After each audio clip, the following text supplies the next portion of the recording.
Hey, this is Billy West. I'm the voice of Philip J. Fry, Pizza Delivery Boy, Professor Hubert Farnsworth of the Planet Express, and Dr. Zoidberg, Doctor and Mooch, and Zapp Brannigan, Master of Time, Space, and everything else in between, and, oh yeah, winner of this year's Modesty Award. And you're listening to In Conversation with Amber the Fangirl. Hi guys, Amber here. Welcome back to In Conversation with ATF. My guest today is an actor and a voice actor. He is the voice of Shaggy in Scooby-Doo on Zombie Island, Bugs Bunny in Space Jam, and Looney Tunes Lost in Time. Yeah, because remember last time we spoke, I had the PS1 game with me. Yeah, I completely forgot to Yep. go and get it, but it's somewhere in my house. Philip J. Fry in Futurama, along with Professor Farnsworth and Dr. Zoidberg. Muttley in Scoob and the Wacky Races reboot, and also the Wacky Races video game, Wacky Races starring Dastardly and Muttley. Cecil in The New Adventures of Beanie and Cecil. Doug Funnie in Doug. Ren and Stimpy in Ren and Stimpy, of course. Slimer in Extreme Ghostbusters. Bipolar Bear in Queer Duck, Chit Chatterson in Hysteria, Ellie Van in Jungle Junction, multiple figures in Spitting Image, the reboot, the red M&M for the M&M's commercials, and many, many more. My guest is the legendary Billy West. Hello, Hi, Billy. how are Hi. you? I'm good, thank you. How are you? I'm doing well. I'm doing well, thank you. All I'm is glad well. to hear that. I'm glad to hear that. Now I've got to bring this topic up before I forget it. So Phil Lamar and I were talking the other day, and he said apparently, um, okay, so it's hard to explain it. Something to do with George Takei, and apparently you had a big impact on his life. Something to do with the Howard Stern show. Yes. What I was going to Um, say. well, I What's used to that? do impressions. Mhm. I used to do impressions of George Takei when I was on the Howard Stern show. This is like 28 years ago. Uh-huh. And not many people, George Takei was not a subject of anybody's conversation. It was like he was not on anyone's mind particularly except for Star Trek. And I started doing impressions of him after he was a guest on the show. And I just would say things that he said, like, I own a bank. He said he owned a bank. I own a bank. Yes. And work factor 2, Captain. And all that stuff. And then oh my.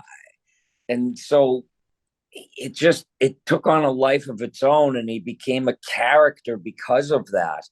And then they wanted to have him come on the show, and just you know he I guess it was so they could just have fun with him, but nobody really ever thought to do that. And so I kind of kick started that.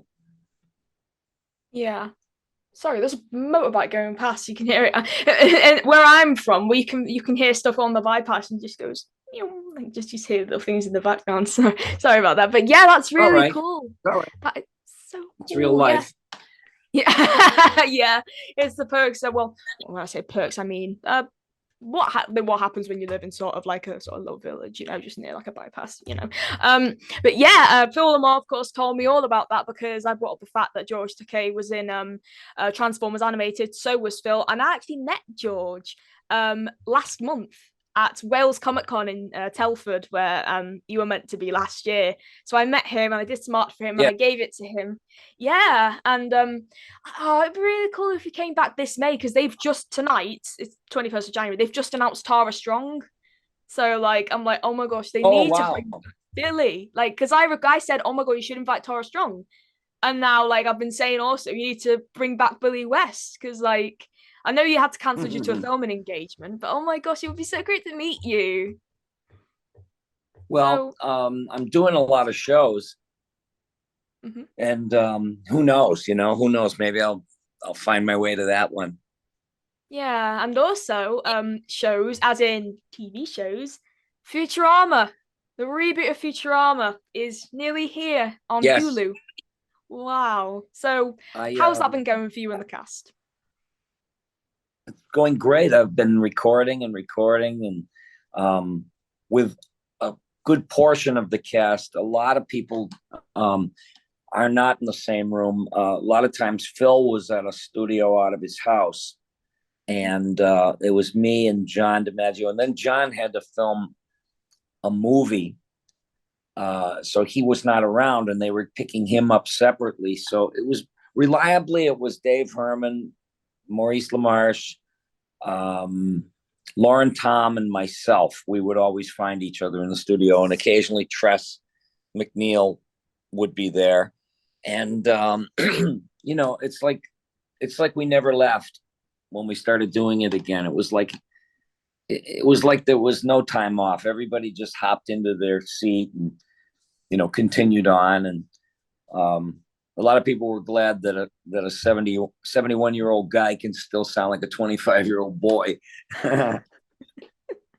Yeah, well, because I was gonna say, because my older brother literally had all the box sets of Futurama and he loved it. So obviously hearing it being brought back, oh my gosh, that it just brought a smile to mine and his face, because of course, like the whole gang's coming back, including Frank Welker as Nibbler. Of course, I have to bring him up. Yes. Obviously, since last thought, he is on my wardrobe.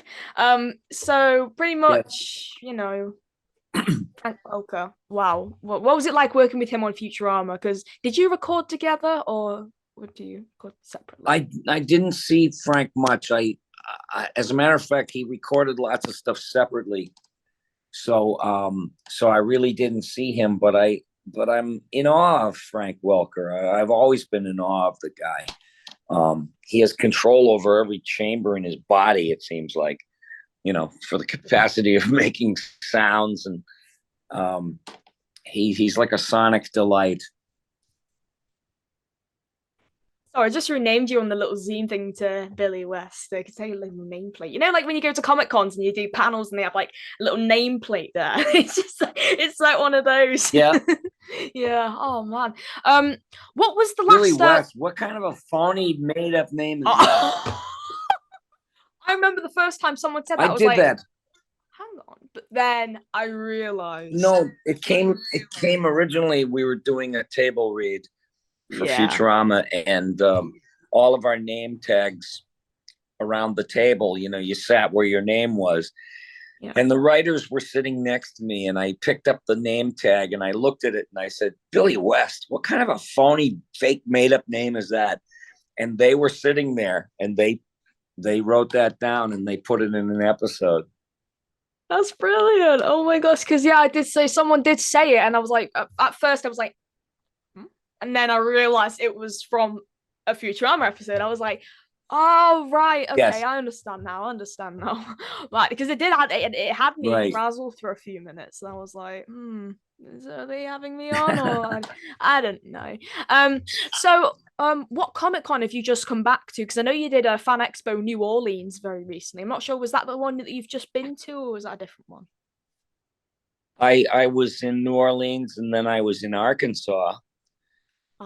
The Arkansas Comic-Con, and I'm going to be doing Sketchfest in San Francisco next weekend with the cast, a lot of the cast. And we're going to do a show at this comedy club, and it's going to be great fun. It always is. That's so cool. That's the one in San Francisco, right? Yes. Oh yeah, because I did read about something about Rob Paulson being there and Lorraine Newman and everyone like that. Lots of people go. Yeah. I was gonna say, because I've heard of it before. Yeah, I love your posters in the background, by the way. Like I can see like Ren and Stimpy, Futurama. They look so cool. Oh wow! They look so cool. Remind myself what I did with my life.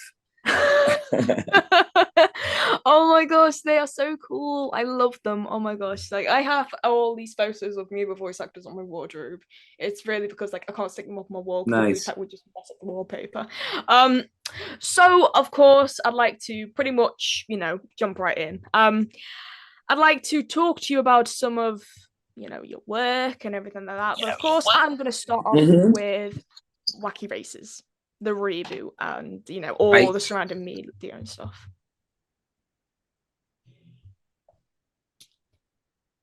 You just said what? Oh, did it cut out? Oh, sorry. I'd like to talk to you about Wacky Races, the reboot and the video game that you did. You were Muttley, and so how did that come about then?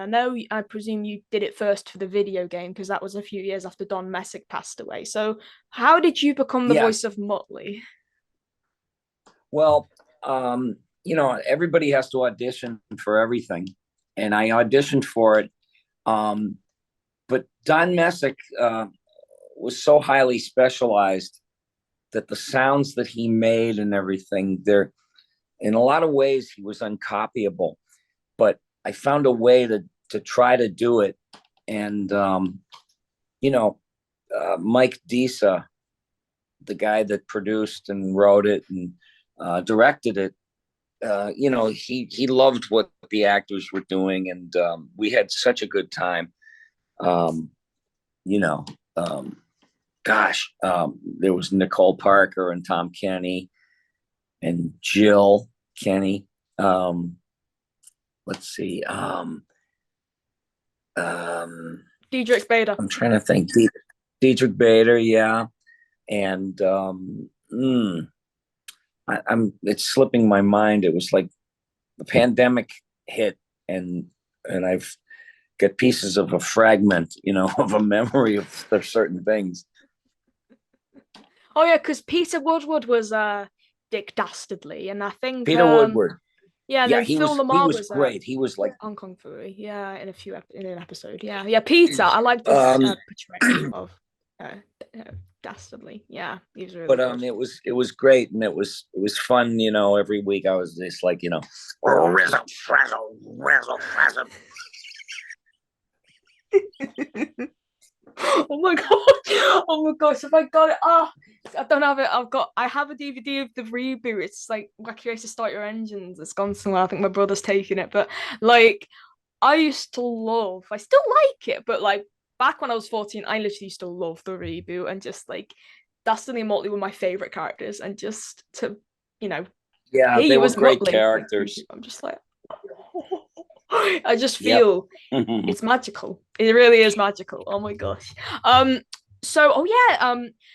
Here's one thing. I think I did bring this up last time we spoke. There was a George of the Jungle pilot that was made before the Canadian series that came out, and apparently it was. Let me just have a look real quick. If I have the list on my phone. Here we are. George of the Jungle. It says it has you in it, Wally Wingert, D. Bradley Baker, Stephen Root, Roger Bumpass, and Lauren Tom. So what was that all about? Do you remember doing the pilot for George of the Jungle reboot? And if so, who did you play? You know what? I can't really remember what I did because it was a one-off. And there's been hundreds and hundreds of shows, since then. And it's very tough to remember the one-offs, like if it never went to series. Mm-hmm. Or they did a series and I was not part of it.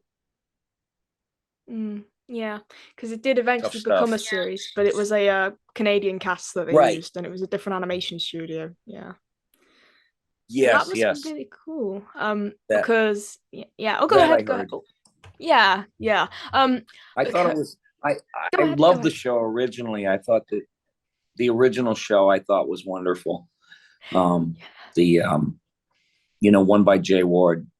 Yeah, and of course you've met Bill Scott and June Foray. Of course, I mean, for those of you who don't know, haven't seen my Bill Scott documentary, Billy has had the pleasure of meeting Bill Scott and June Foray in person. So, if you can quickly recall, what was that like? Because I think you were with Joe Alaskey at the time.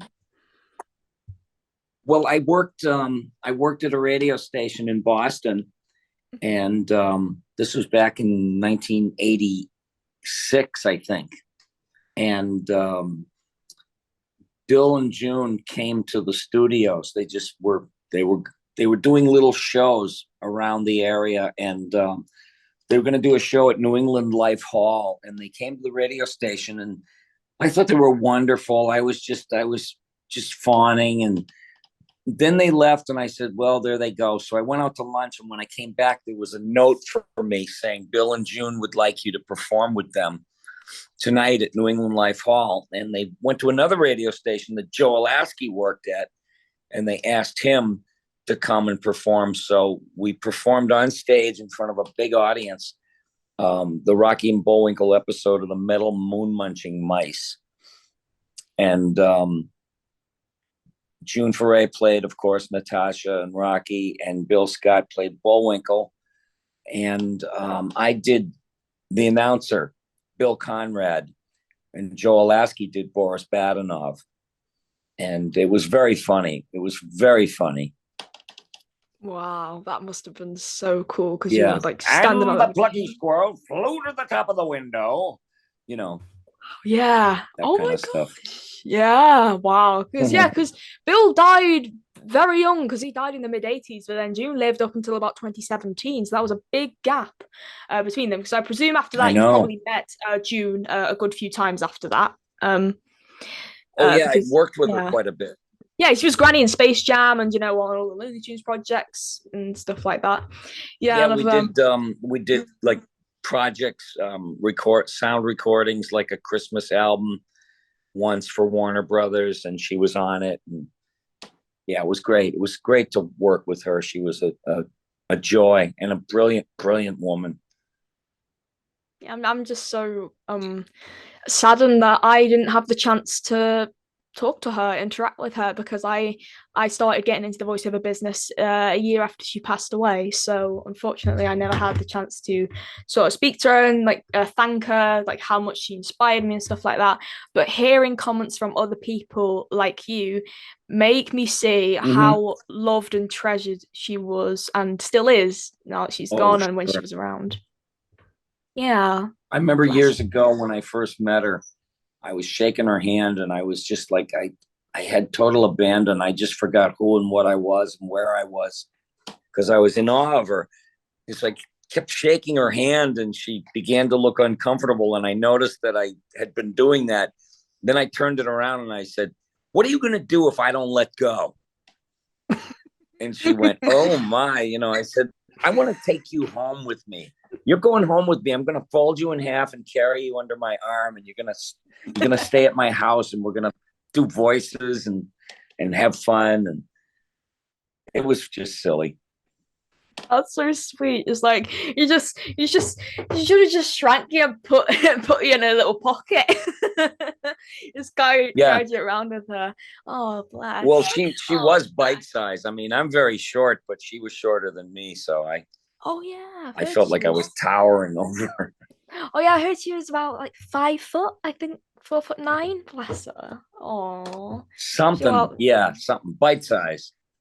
Yeah, bless her heart. Oh, well, speaking of June Foray, of course, I've got to travel into the Looney Tuneverse. Of course, you've done a lot of work. You've voiced Hampton J. Pig on a few Tiny Toons projects. Of course, you've done Bugs Bunny in Space Jam, the original Space Jam, and Bugs Bunny Lost in Time, which my parents, literally, when I found out my parents played that on the PS1, like back in the day all the time, I was like, wow, okay, I've got to bring this up next time we speak to a voice actor from the game. So do you still do any Looney Tunes work to this day, or have you not really done a project for it? I haven't done any really for years. I did Bugs for about 10 years after Space Jam, and I got to work with Michael Jordan too, Doc. I must have been so cool. Actually, ain't I a little stinker? I've got to ask, did you get to meet Michael Jordan when you worked on Space Jam? Yes, I did. I did get to meet him at the wrap-up party. Wow. Oh my gosh. There was tons of people around him. You couldn't even get near him.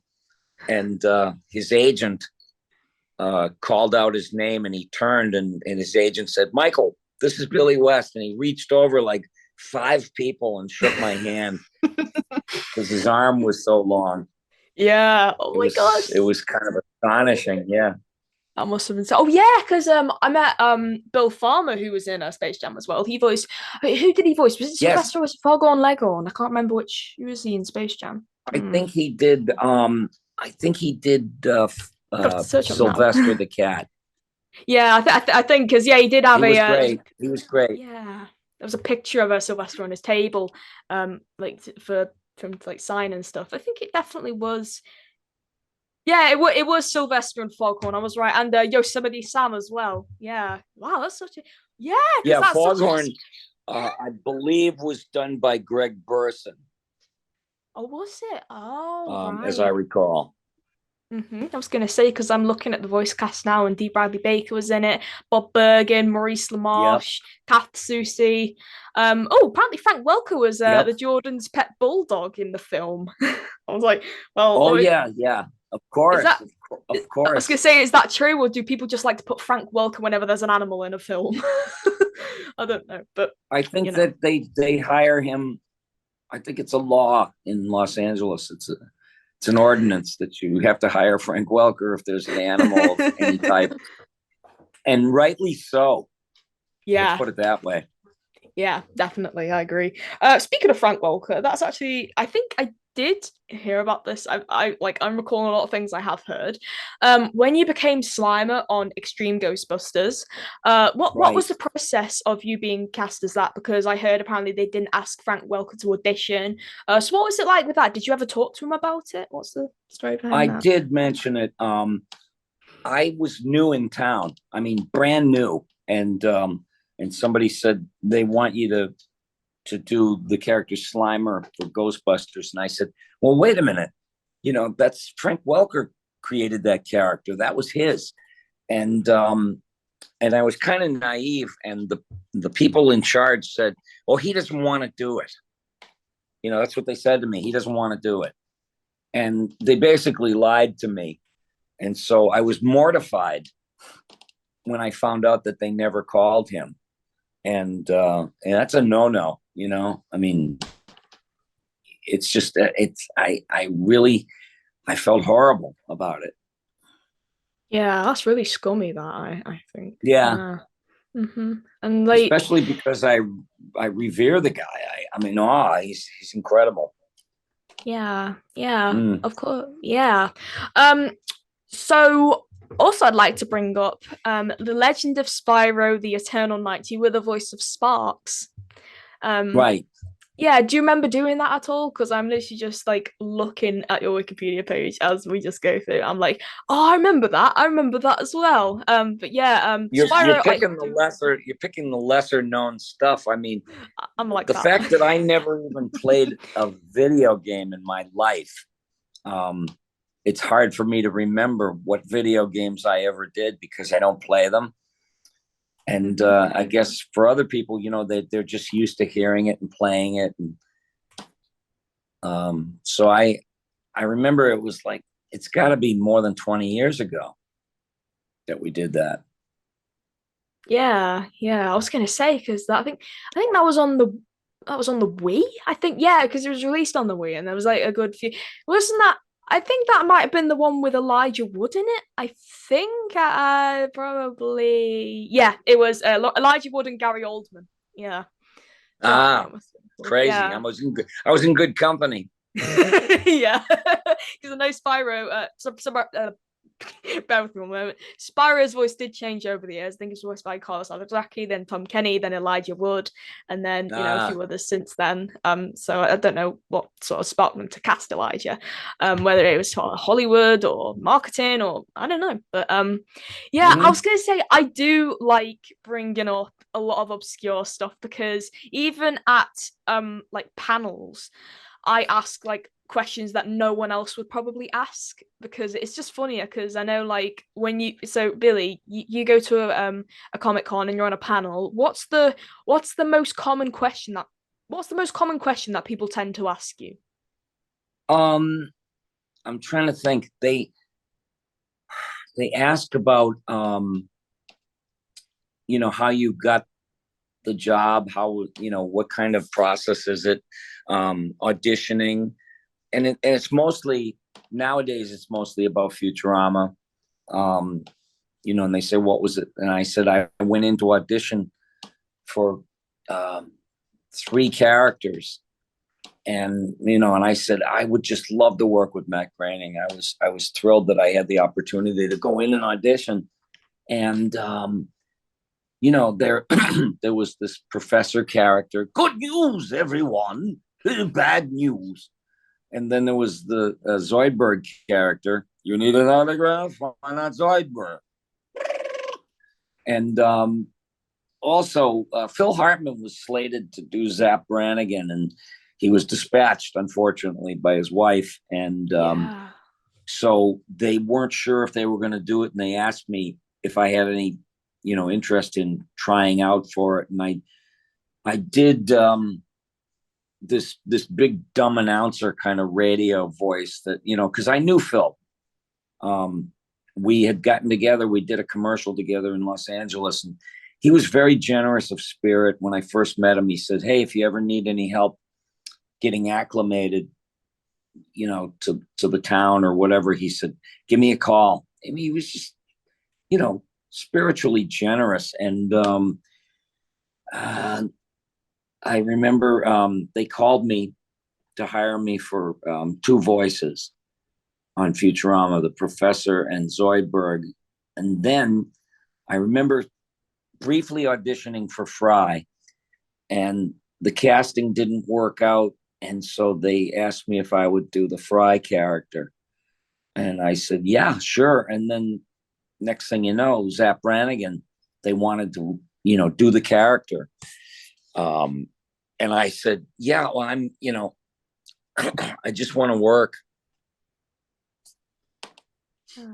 Wow, that's a really cool story. Yeah, Yeah. I was gonna say, because speak because I asked about the common thing, because obviously I like asking questions that are not common at panels or bringing up shows that you don't remember doing. Such as, well, I mean, you probably do remember doing this, the Weird Al show. You were the show announcer for that show, I think. Yes. Yeah. Yes. Show announcer, and I also was his pet hamster. Oh yeah, the Harvey voice of his the Wonder pet Hamster. Yeah. Yeah, and Al is genuinely such a nice guy, a beautiful guy, and just so entertaining, and just limitless ability and talent. And I was thrilled to see him and work with him. And then there was a segment that they decided to do with Fred Flintstone and Wilma, and I got to work with Henry Corden, who was doing Fred at the time, and Jean Vanderpyle, who was the voice of Wilma. She was always the voice of Wilma. And so there I was working with these 2 people, and I couldn't believe it. I was, there's video out there somewhere of that segment, but I don't know. It was just very strange, because I remember being a child listening to Jean. I had to be 10 years old, 9 years old when I first heard her. Oh, yeah, so you must have been like really starstruck. Yeah, and with Henry in the room as well. That must have been so cool. I was, and she was very friendly, very nice. Well, I'm glad to hear that. I'm having a look on this list. There's this list that someone's made called 13 Neat Things You Never Knew About Billy West. And there's actually some things on here that I did not know about you. Now, this is a bit of a sensitive topic, so we can skip it if you want to. It's up to you. But apparently, you're a cancer survivor. You're cancer-free now. You had prostate cancer. You revealed it about just over 15 years ago. Yes. Wow. Oh my gosh. You're a warrior. Like, wow. So, like, I know Rob Paulson's also a cancer survivor as well. So what was it? What's your cancer story? Yeah. Rob had it a lot tougher than me. Mine was discovered early, and so they, it was prostate cancer, and it was discovered early, luckily, and so I went right away for surgery to have it removed. And it's not like I suffered. It was just that one day the doctor told me, you have cancer, and I was like, the world just went into slow motion. That's what happens when somebody tells you you have cancer. It's like you don't feel like you want to curse God or cry or be a baby about it. It's just the world slows down, and you're living in every second. Suddenly, every second counts, and it's a natural thing. I believe it happens to everybody that gets that kind of news. Yeah, but wow, honestly, I am in awe of you. You're like a warrior. Like you're like, oh my gosh, you're one of the strongest people I know. I have unfortunately lost a few family members to cancer and also friends Yeah, as well. So it everybody is. knows somebody. Yeah, yeah, I know a few people, unfortunately. But there's some people survive, people don't survive. It's just like it's like, like a hit or miss, but honestly, I'm proud of you. I'm proud of you. I'm so Thank glad you. that you got it caught early and stuff like that. It's just Thanks. I just want to smile, honestly. And I knew about this next bit I already knew because Phil told me you're a guitar player, apparently. Yes, I didn't I know that. oh God, I've been playing guitar for years. Um, I was in bands. That's how I made a living for a good Wow. portion of my adult life. Yeah, I started playing really early, and I only went so far. I mean, I had aspirations and everything, but I also had an alcohol problem and a drug problem, and that made things very difficult for me. I brought a lot of my own troubles on, and it held me back. But when I sobered up, I hadn't been playing music. I had been in radio, and I had done some comedy.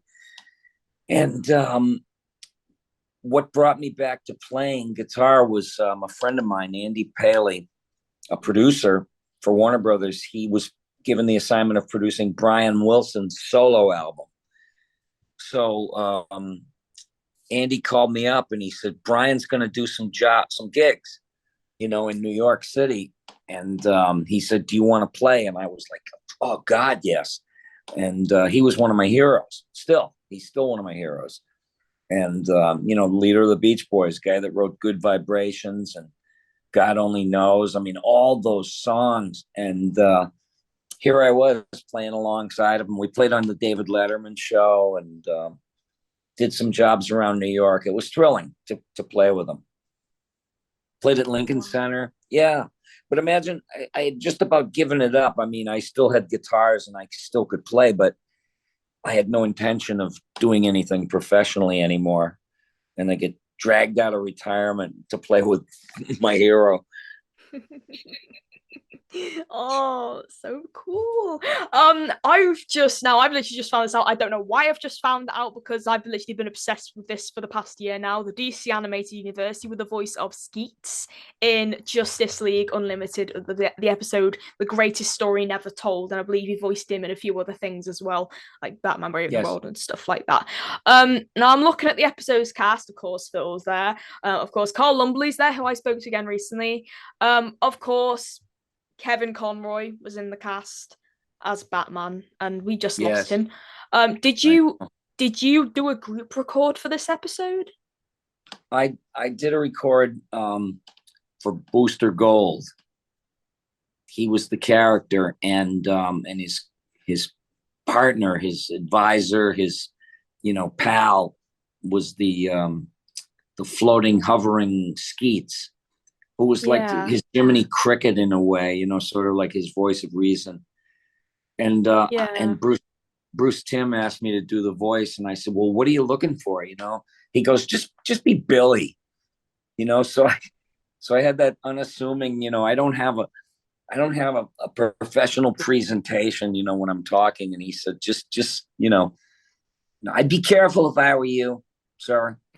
Yeah. Myself.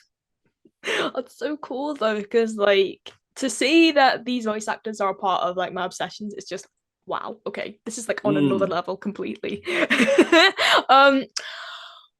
You were in the Horrible Histories animated series in the 2000s.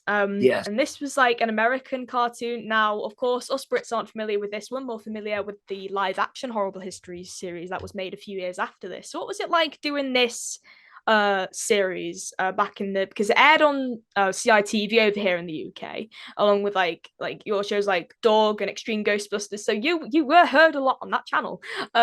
Yes. So what was it like doing Horrible Histories? What was it like? Had you been given a background? Did you know about the show? Or, I mean, the book series? How did it? There was a guy named Mike Young, who also produced Clifford, the big red dog.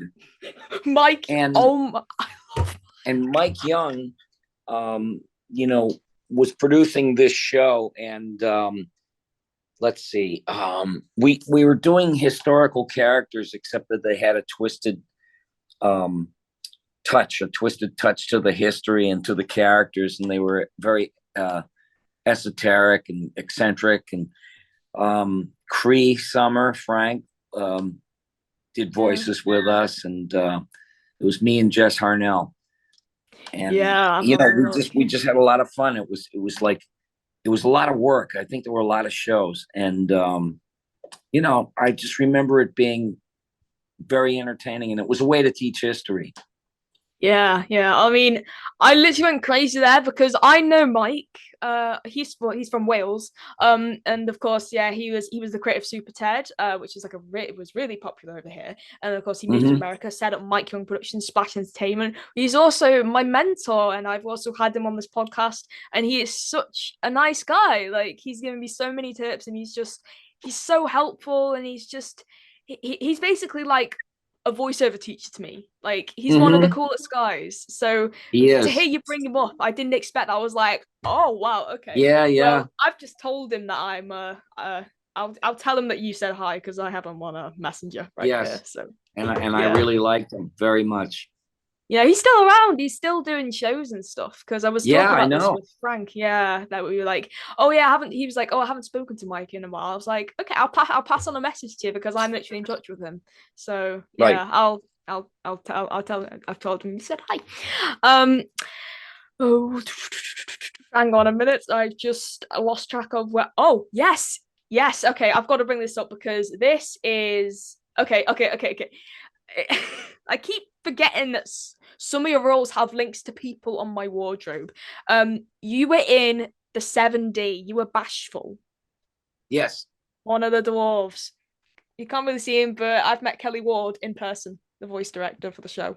Kelly Ward was great. He was so good. He was such a good director to work for. And Tom Ruger was producing, and he was directing a little bit. Rug, Yeah, and everybody that I worked with on the show was tremendous. Just all fabulous talent guys. And worked with Sharon, not Sharon, the younger Osborne. Kelly Osborne. Worked with her, and it was so much fun. And that voice was like this little innocent, he loved the Queen. We have to do anything we can to save the Queen. And he was just like, yeah. Oh my gosh. Yeah.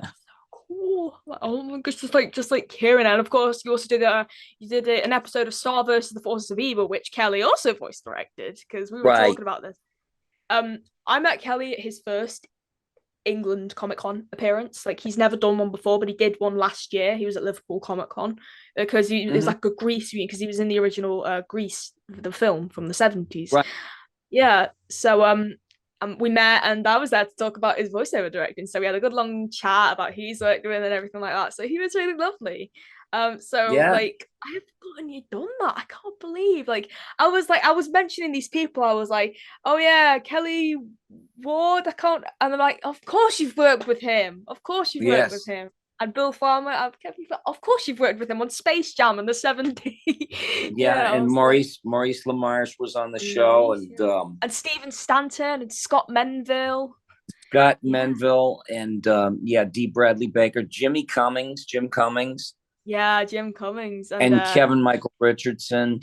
Yeah, that's yeah. I think those are the big ones. Yeah. Yeah, and, we enjoyed. We had so much fun, and I love all those people very dearly. Oh, that's so cool. I've had Stephen on my podcast before. A few of them I'm trying to get on in the future, maybe. So we'll just have to see. of course, I've got to bring this up. Of course, because you're doing another Matt Groening project, Disenchantment. Yes. That's a wild show. I love the drama on the show. I play some peripheral characters. I don't do any of the main characters, but I do the court magician, which is Sorcerio, and he's always looking for elf's blood, Sorcerio. And I do this goofy cat that just sort of wanders around the castle, like anybody want some ratatouille,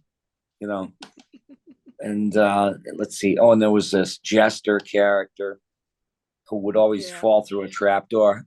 Oh no! And there was Elfo's father, whose name was Pops. I had that boy Elfo. And then there was a character called Hencho who had a raspy voice, like, I wouldn't go in there if I were you. And then there was Hencho and the Elf King, King Rulo. And he talked like this. He had a voice that was like this. And he used to warn everybody. He was warlike. That must have been so cool. Have you ever done like a guest spot on The Simpsons at all? Because if you have, then you've done like every single show that Matt's done. You've done like all three of them.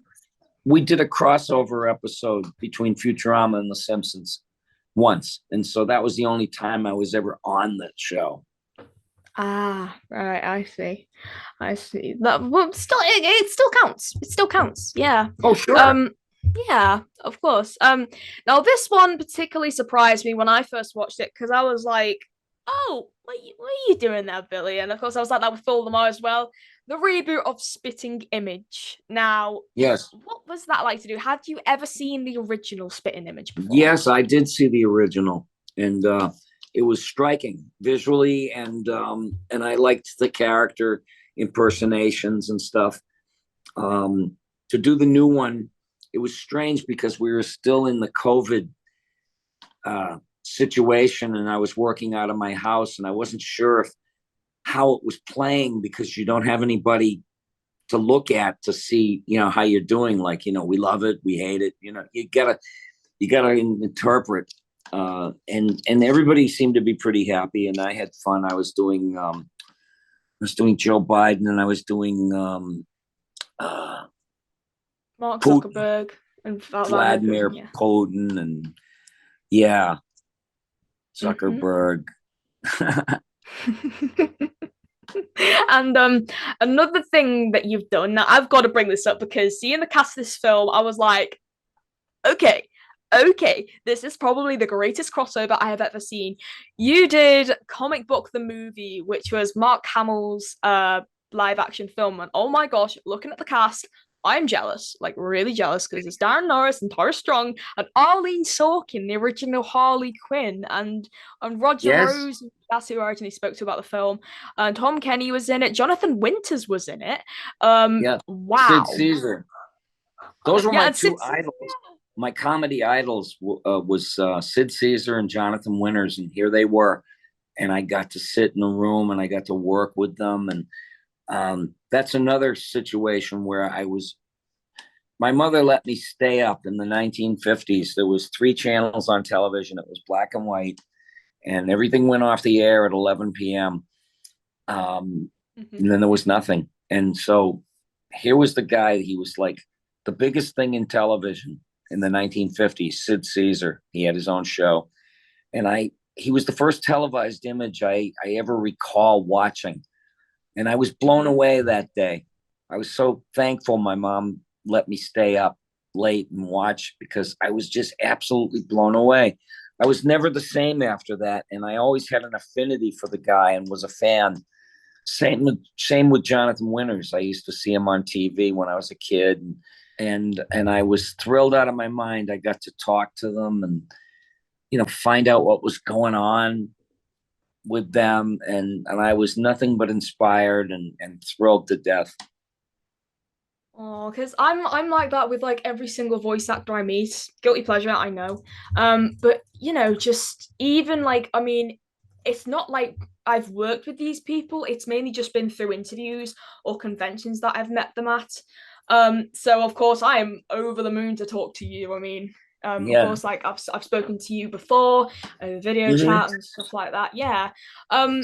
So this is the thing. This is why I had to pause the recording. Well,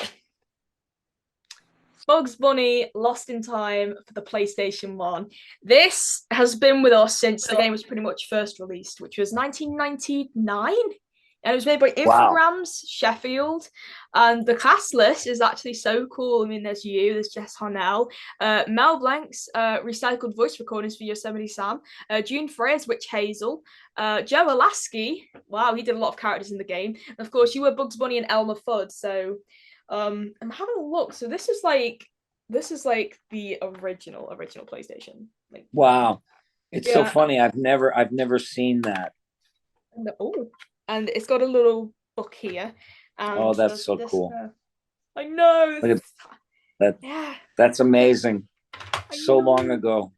I know because like I remember my brother played this on the PS1 like a few weeks, just very recently, and just Mhm. playing it is just like wow the controls are so different to how it like comparing it to modern games. It's just so weird. I'm looking at the manual as well. There's literally a page dedicated to what is the exclamation mark of a Bugs Bunny's head? Something nearby can be activated. What's the question mark? Something nearby can either be read or checked. And apparently, let me find the credits in this book. Because, you know me, hang on a minute. There is no. They, I think they've ripped out the page. It said there's credits, and you've just gone to the page, and that page is literally not there. Like, okay. Someone erased the past. They probably have done, to be fair. Oh, hang on. They've literally. That's so odd.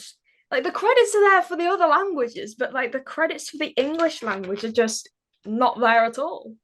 That's pretty funny. It's so odd. So odd. Maybe Oh my it's gosh. maybe it's a version from another country.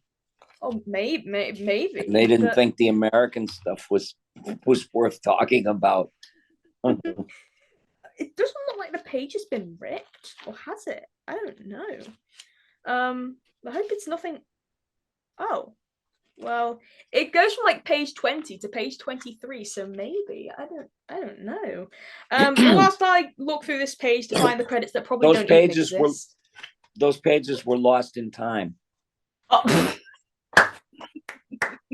I like what you did there, Billy. I like what you did there. Whilst I look through for the non-existent credits in this book, I'd like to ask, what do you remember from working on this game? It's so funny you asked me about stuff that was never ongoing. It was like they were one-offs. And this is something that happened in 1999. And there are shows that I remember exactly what I had for lunch on a particular day, and because we kept doing them. There was season after season, so you remember a lot more. But these, I recollect very little about that session, except that I showed up and I tried to do the best job I could. Yeah, well, the credits are literally just not there. That's pretty That's all I funny. can show you. That's all, folks. That's all, folks. The mystery of the missing credits. Right, that's going back in there. Let's just put this to one side. Okay, I got to recover from that because my head's gone completely like frazzled from looking for like it literally said there. But I'm not going to dwell on it because this is a chat with you. Yes. So I've got to bring up now. Oh my gosh, I've got to bring up. I know. I think we sort of dwelled on the subject before, but have you ever been starstruck when you've been in the recording booth with someone before? Oh, yeah, absolutely. Starstruck to work with June Foray. Just absolutely starstruck. I worked with a guy named Arnold Stang. He was the voice Top Cat. of Top Cat. And and he was the Honey Nut Cheerios bee a long time ago. And then when he wasn't doing it, they hired me to do it. But I was in a studio with him, and I just was thrilled. Let's see, who was? I'm trying to remember who in the studio that knocked me out. Shucks. I have to think back through hundreds of sessions. It's okay. What about Mark Hamill? Have you ever been in a session with him? Oh yeah. I was thrilled to work with Mark, and I thought he was so talented. I thought he was incredibly talented as a voice guy, and he was doing voice stuff before any of us were. He had done voice work in the 70s for cartoons. Yeah. Wait, in the set. Oh, because I always thought his first voice job was for Batman as the Joker. No, his first stuff was early. For Right. Hanna-Barbera, they did I think either Aladdin cartoon or something like that. Yeah, I remember now. Oh my Yeah. gosh. Yeah, because I remember briefly reading it. Now you have to, I'm gonna have to go back and check now. And they used one of the three Stooges, the surviving Stooges, Joe Besser, for the voice of this genie named Babu. And they used to fly around on carpets and all that kind of stuff. Films. Oh, that's it. Oh yeah. Jenny. Yeah. Because. Oh right. Okay. Wow. So wait, when did Star Wars come out? Was that after? Was that after he did that? I can't remember. I can't remember either. I sound like a corporate executive in front of Congress. Okay. I don't remember. I don't recall. 1977. Yes, that sounds right. Yeah, that's the one. I literally just had something in my head, but it's gone. You have to bear with me. Oh yes. Yeah, because Mark Hamill also did Scooby-Doo on Zombie Island, where you voiced Shaggy. Yes. Yeah, that was such a cool movie, and the soundtrack to it is real impressive. It's death metal. It's like Terror Time was the name of the song, Terror Time Again.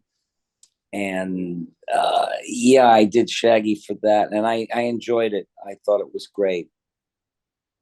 That's so cool. He was like, I worked in the studio once with Casey Kasem, and I had to play his cousin from another country who sounded like him. Mm-hmm. So I was doing it, and Casey was a militant vegetarian, vegan. Yeah. He hated meat. He hated the idea of it. And he was in the middle of doing something, and he was like, come on, Scoob, let's go get some hot dogs and hamburgers. And then he goes, why does it always have to be meat?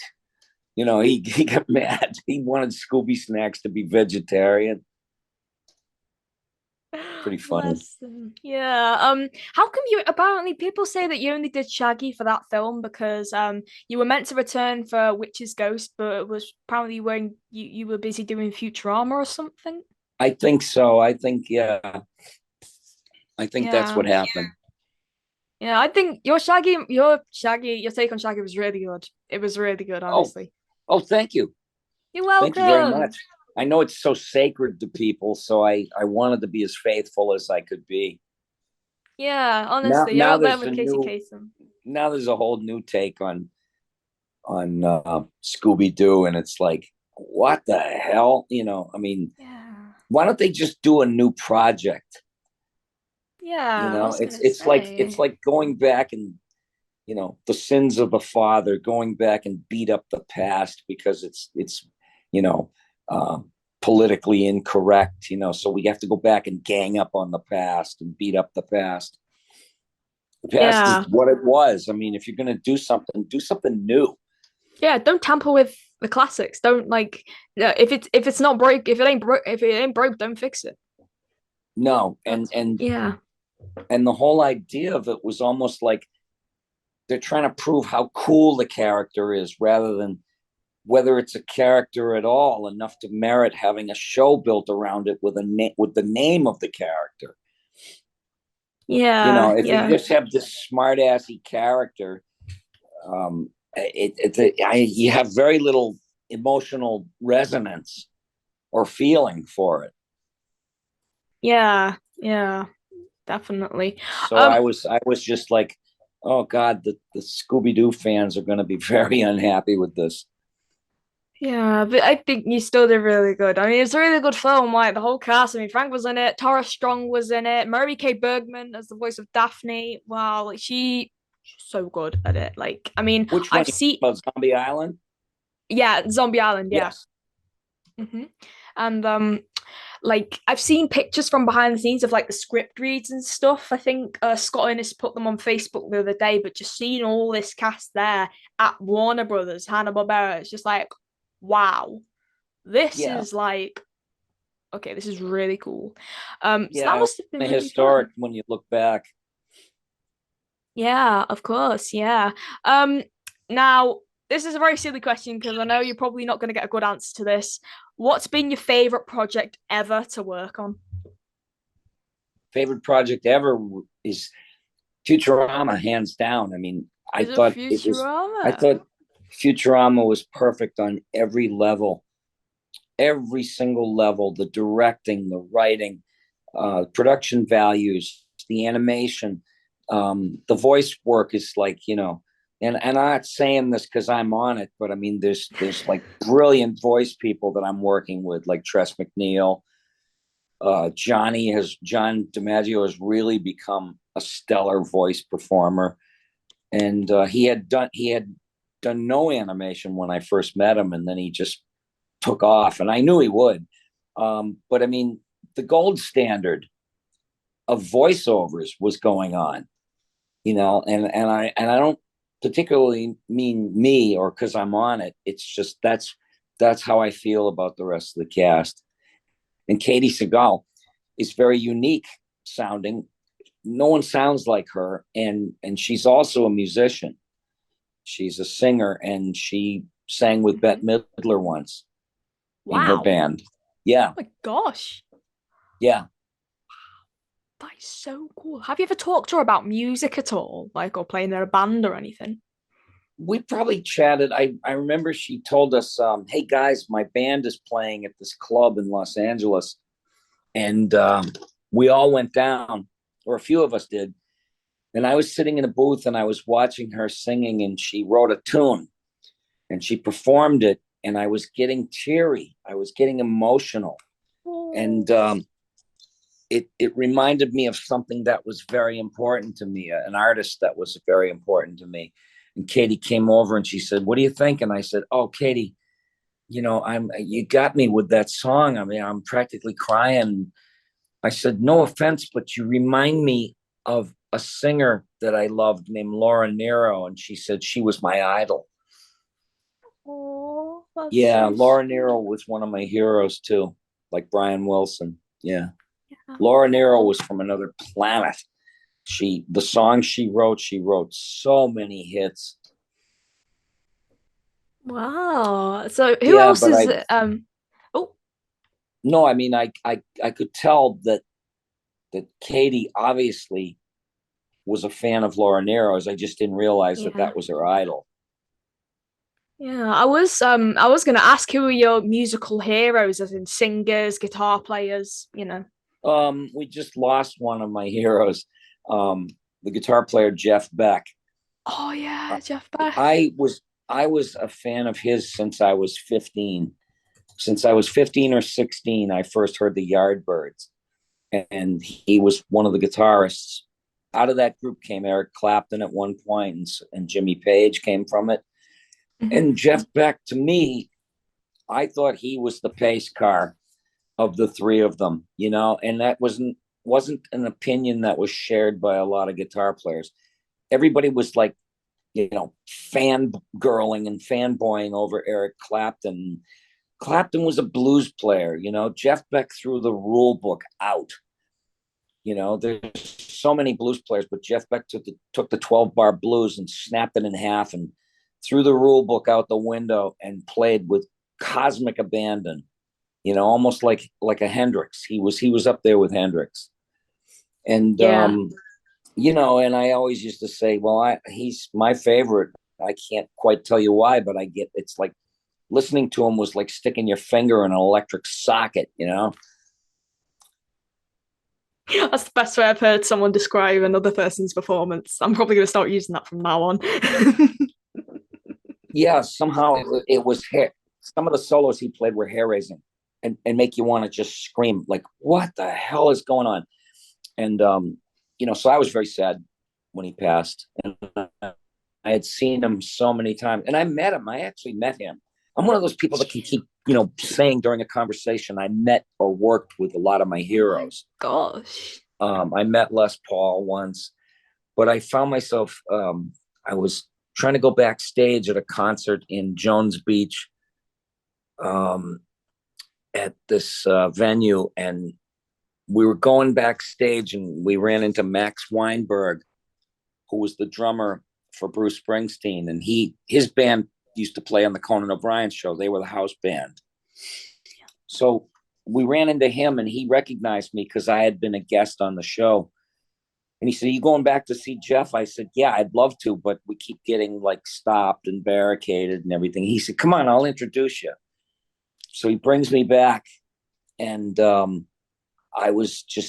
knees were knocking. Like I have no celebrity worship, not at all. I mean, my heroes are not celebrities, for sure.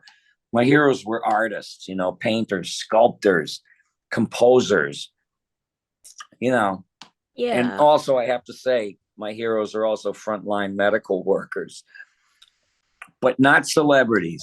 I'm so sorry. And when celebrities want to do voices for stuff, I can feel the oxygen leaving the room. Oh yeah. Especially in these new. And apparently, I'm one of the only people that feels like that because we have to kiss their fat celebrity asses. Oh, so and so wants to do the princess. Oh, so and so is going to be the voice of the king. Oh, drop dead. And they just use their normal speaking voice. They put no effort into their performance. No, I know whatsoever. it's wonderful to just show up and be who and exactly what you are. Yeah, that's what they do in these films. There's no alchemy. If nothing changes, if you show up and you do a voice of a character and it's who and what you are, you've made no transformation. You haven't converted lead into gold. There's like no alchemy. No, not at all. No, yeah, especially like with all these new films, with celebrities in the title role, like I don't know, like Chris Pratt as Mario, or I don't know. I mean, when they did Scoob, of course, they didn't replace Frank Welker as Scooby-Doo, but they replaced Fred Jones, him as the voice of Fred Jones. It's all for marketing purposes, and you just don't see voice actors get top billing anymore. No, but they never did. They never did. Voice actors, and I was always well aware of this, knowing it going in, that they were in show business, in the show business, orders of importance. The voiceovers were like the redheaded bastard stepchildren. They weren't even considered actors.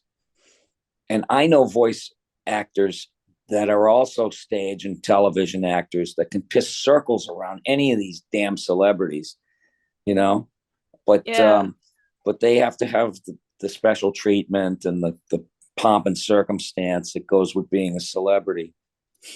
But, I was never afraid to talk about it or say it. I just thought it was anti-art.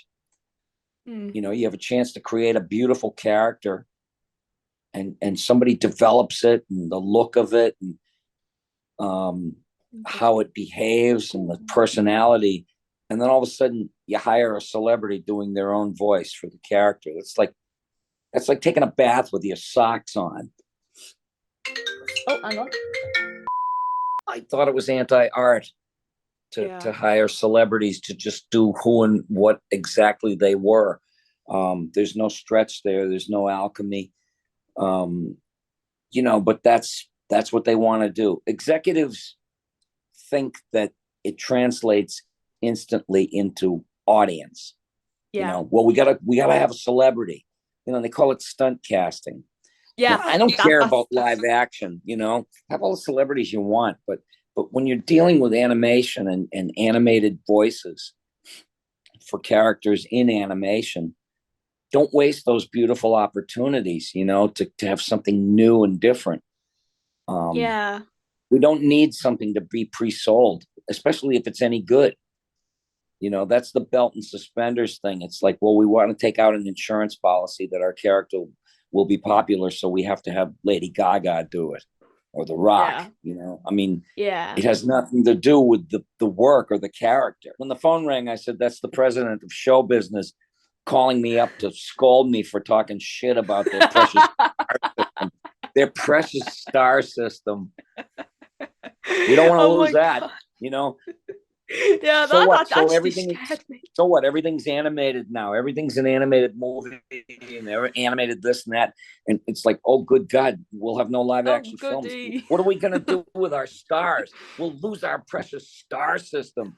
Oh my God! So we got to have them all do commercials and cartoons. And the producers and the money people and everything are always like, you know, we have the technology to put the arms back on the Venus de Milo.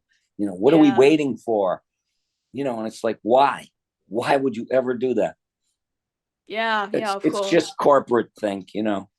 Yeah. I was actually gonna cut out that bit where the phone rang, but considering it actually jump scared me and I just thought it was kind of funny, and like I was like, okay, I might as well keep it in. It's uncut, and you know, I keep nearly everything in. You know, because like it's like it's hard to explain. I hardly edit interviews because I just like to keep the raw and stuff in. I don't heavily edit it and stuff like that. Right. Yeah. So it's kind of cool that way. So everyone gets like the full tea. You okay? Yeah. Okay, good. I was just checking to see if you're alright because you were coughing. I completely forgot what I was going. Oh yes. We've come to the final topic I'd like to talk about. Now, of course, we're both autistic. We both have high-functioning autism, Lily. I was wondering, how is that has your autism inspired you in a way to do voice acting, guitar playing, anything like that?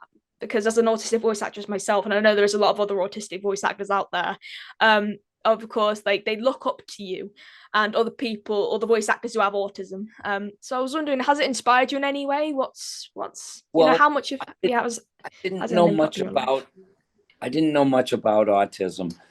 I really knew nothing about it until a few years back, and then I was aware of it. I knew that if a 3-year-old could crawl up on top of a piano bench and start playing, you know, Moonlight Sonata, note for note, I said, there's something going on in there. This is like heaven sent, you know, like the gods have touched this person. And then I realized, well, wait a minute, autism, you could have all these gifts and superpowers, but you haven't discovered them because everything else is so difficult. You know what I mean? It's like I didn't realize. I mean, when I was a kid, I used to Tourette out noises and voices, but I certainly didn't think it was very important, especially because of the way I was treated. It was always, can you shut up? Can you be quiet? Can you not do this and that? And so I kept a lid on it.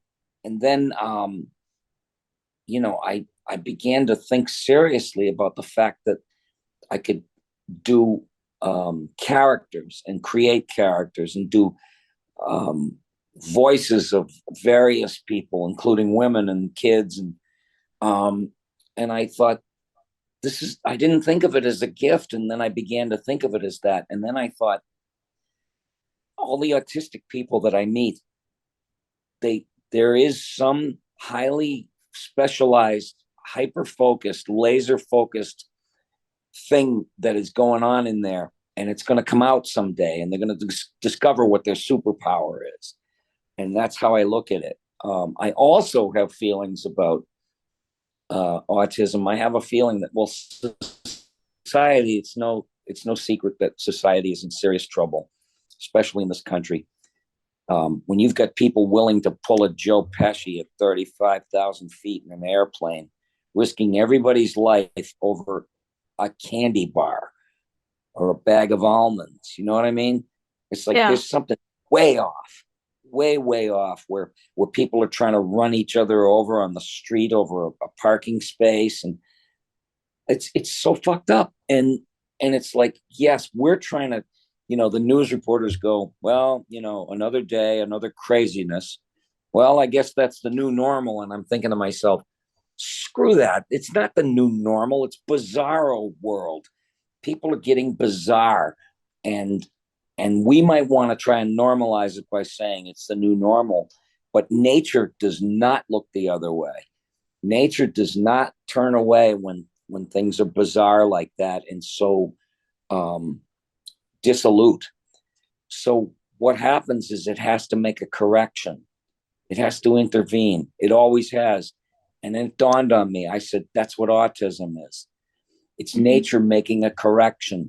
It's evolution happening under our nose. And, I could be way off. Science, there might be scientific people and stuff saying he doesn't know what he's talking about. But why the explosion and the huge proliferation of autistic births? Why is that? How do you explain that? I think it's like, the insurance of survival for the species. That's what nature is all about. That's why nature intervenes and does certain things. And, we're not going to survive as a species if everybody's, thinking about stabbing somebody else, because they got ahead of them in line at the theater. That's seriously wrong stuff. It's wrong-headed and it's foul and it's bizarre. It's not, I never thought that it was the stuff of humankind. That's not what we're made of, but we've become that way for some goddamn reason. It could be glyphosate in the food. We're being distorted in our thinking from medications, but nature does not sit there and twiddle its thumbs while this crisis is going on. And so that's what led me to believe that, okay, 100 years from now, when autistic people are integrated into society, 150 years later, they're going to bring society up because they're all empaths. There isn't one narcissist at a convention that I go to. There's no hidden agendas. It's gentleness and it's art, love of art and love of craft and, all the good things that human beings are about. They're very loving, all the empaths. And I was an empath. I didn't realize it, but I always had this hyper awareness. I could smell how somebody else felt practically. Yeah. And I became that way. It's the way I was raised. My dad was a psycho, and thanks to my shithead father, there isn't a narcissist anywhere whose head I can't bounce off the sidewalk and do a 3-point shot with it. I learned my lessons well about narcissists, and they prey on empaths. Yeah. And all the people I meet, they're like Candide, in literature, they're like new. Everything is like, wow, look at that. Wow, look at this. And narcissists look at them as a menu, So I'm going to have this and I'm taking this and I'm going to take that. So that's my big revelation for today. Yeah, well, I'm glad you spilled it. I'm very glad you spilled it, because I was going to say something similar, because someone said this to me the other day and I was like, okay, this is going to stick with me for as long as I can. So on social media, there are accounts who have like autistic children. It's like raising them and stuff like that. But there are some unfortunate accounts who receive bullying, especially if the said special needs person featured on the account is severe, like non-verbal or is in a wheelchair and can't speak and stuff. And you've got people in the comments like calling them a vegetable or a spaz, or saying calling the child it, referring to it as it, like an animal. And someone said to me, autistic people who literally cannot look after themselves physically are deemed as animals who can't work by society, which I It's the really sad truth, but it's what it is, because this I know this girl who is the carer of a young woman with special needs, who's wheelchair bound and is unable to speak and has severe meltdowns, and you've got people taking the piss in the comments, like saying iPad kid final boss, or like saying, or like I'd kick it in the face. Like, why would you say something like that? There are some accounts which are the polar opposite that say, "Oh, you're doing such a good job. Oh my gosh, your autistic boy, girl, your child is so sweet and stuff." But why is it that it's drastically different on other people's things? Like, if it's a child who's 5 and is nonverbal, people say, "Oh my god, he's adorable" and stuff. But if it's a 25-year-old autistic person who obviously, like, won't be able to get a job or be able to look after themselves when they're older, people just they're an easy target for people just to prey on, just because like people see them as animals. It's easy for people to get mean because they can hide behind the electronic bushes of the internet. And you know what? One day I have this friend, an artist named Guy Gilchrist. He's an official Jim Henson artist and official Disney artist, and he's done work for Warner Brothers. He's quite amazing. And he drew a picture for me and signed it, and it was the 2 old men in the balcony on the Muppet Show. Oh yeah. The 2 old geezers. Yeah, and yeah. I looked at Guy Gilchrist and I pointed at the picture and I said, "Guy, you know what this is? Statler and Waldorf." Yeah. I said, "This is the internet. These 2 old guys. That's the whole internet." They hate everything, but they're there every night. They have to drag everything down and dismantle everything. And because look at them, they're 2 old, scared buzzards. It's like they were projecting. And that's what people on the internet do. They project like crazy. Every now and then I'll have some troublemaker I got to deal with, some pinhead that, doesn't understand anything about anything and is stretching their internet muscles, their internet courage. Yeah. But the thing about people that do that, it's just like, oh God, what was I thinking? Like, if it was biblical times and there was an internet in Christ's time, Christ would post on his page, he would go, my mother had me, but it was a virgin birth. And somebody would write, "Who gives a shit? Who gives a fuck?" Yeah. I mean, and it's like, I think that people should, love thy neighbor as thyself. And it's like, oh yeah, how are you going to enforce that? You're going to cry to your daddy? I mean, it would be so crazy if the internet was around in biblical times. Oh yeah, it's like Jesus just on his phone and stuff. He's like reading the Bible as an ebook on Audible or Kindle. Yeah. I mean, it's like, oh, you work miracles. What did you do? Oh, I can turn water into wine. Big deal. I can turn wine into piss. LOL. LOL. Crying emoji, laughing crying emoji. Yeah. And then on to some other website where they can wreak havoc and feel powerful. Yeah. You know what? There's no greater fascist than the newly empowered.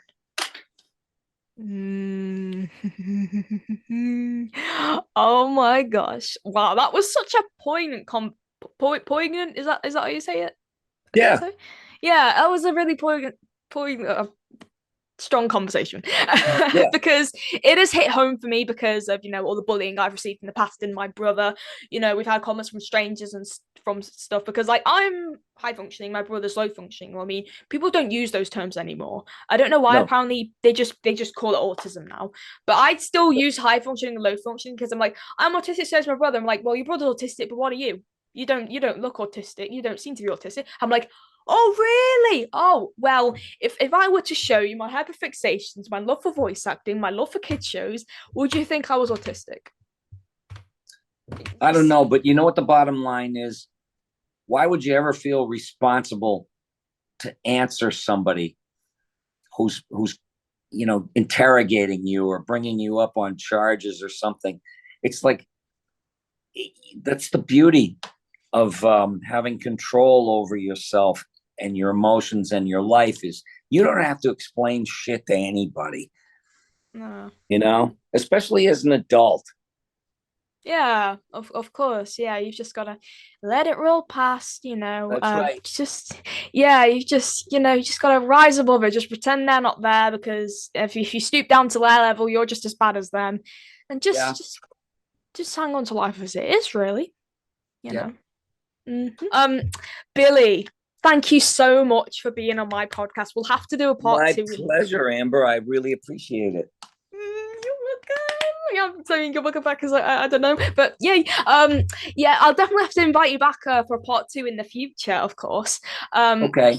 Yeah, of course, definitely. I keep saying, of course, I don't know why. Where can we find you on the internet? Have you got a website? Have you got a social media? I have a Twitter page, the Billy West. It's on Twitter, and I also have a Facebook page, but I rarely visit it. But occasionally, people will send me a message, and if the spirit moves me, I'll correspond. You know, I'm around. Yeah, I'll drop you a message on there now. Yeah.